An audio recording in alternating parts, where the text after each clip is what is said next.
Thank you, Mr Scott. I call Graham Simpson to be followed by Alec Neil. Mr Simpson.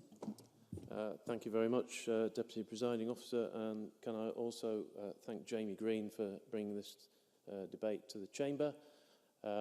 Members across the Chamber have highlighted the scale of the crisis throughout Scotland. I want to focus in the next few moments on something that Tavish Scott mentioned, and that is the issue of locum GPs. Because when we have a GP crisis, the cost of locums goes up, and that's certainly what's been happening throughout the country. In my area, Lanarkshire, I've been passed letters written by 2 GP practices, and I just want to read out passages from those letters. One actually starts off, it says there's a cry for help from GP practices. It says we are rapidly reaching a crisis point with trying to provide adequate GP locum cover. Trying to find locum GP cover for existing GPs already in place in general practice is becoming a major issue. And it seems, according to this letter, that locums have discovered their rarity to be a valid reason to try and hold GP practices to ransom. It goes on to say that most of us would usually pay between £230 to £260 per 3-hour session for a GP locum cover and up to £500 for a full day.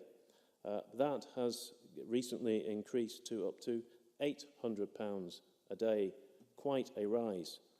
Along with this is the demand that locums will not do extra duties, i.e. home visits, signing prescriptions, etc. You really wouldn't believe it, would you? It says it's incredibly time-consuming and frustrating.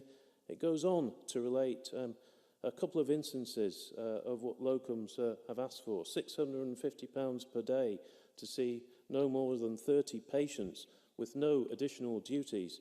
Another one charged £764 per day to see no more than 24 patients with the cost of return flight from their home in the Isle of Man to be paid and to be picked up and returned from the airport. Quite unbelievable, isn't it?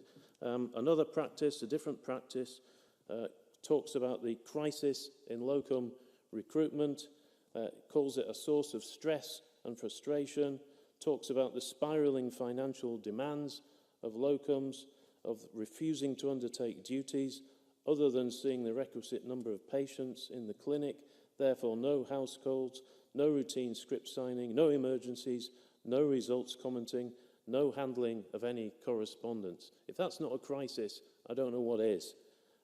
It calls this situation unjust and morally unfair, and it goes on to say, the situation is now intolerable and unsustainable, with many practices having to reduce their patient-facing time to avoid prejudicing the quality of the consultation. Now, Deputy Presiding Officer, I think that situation is completely unacceptable, and if the Minister cannot answer and cannot say what she and her government are going to do about that, then that is a disgrace.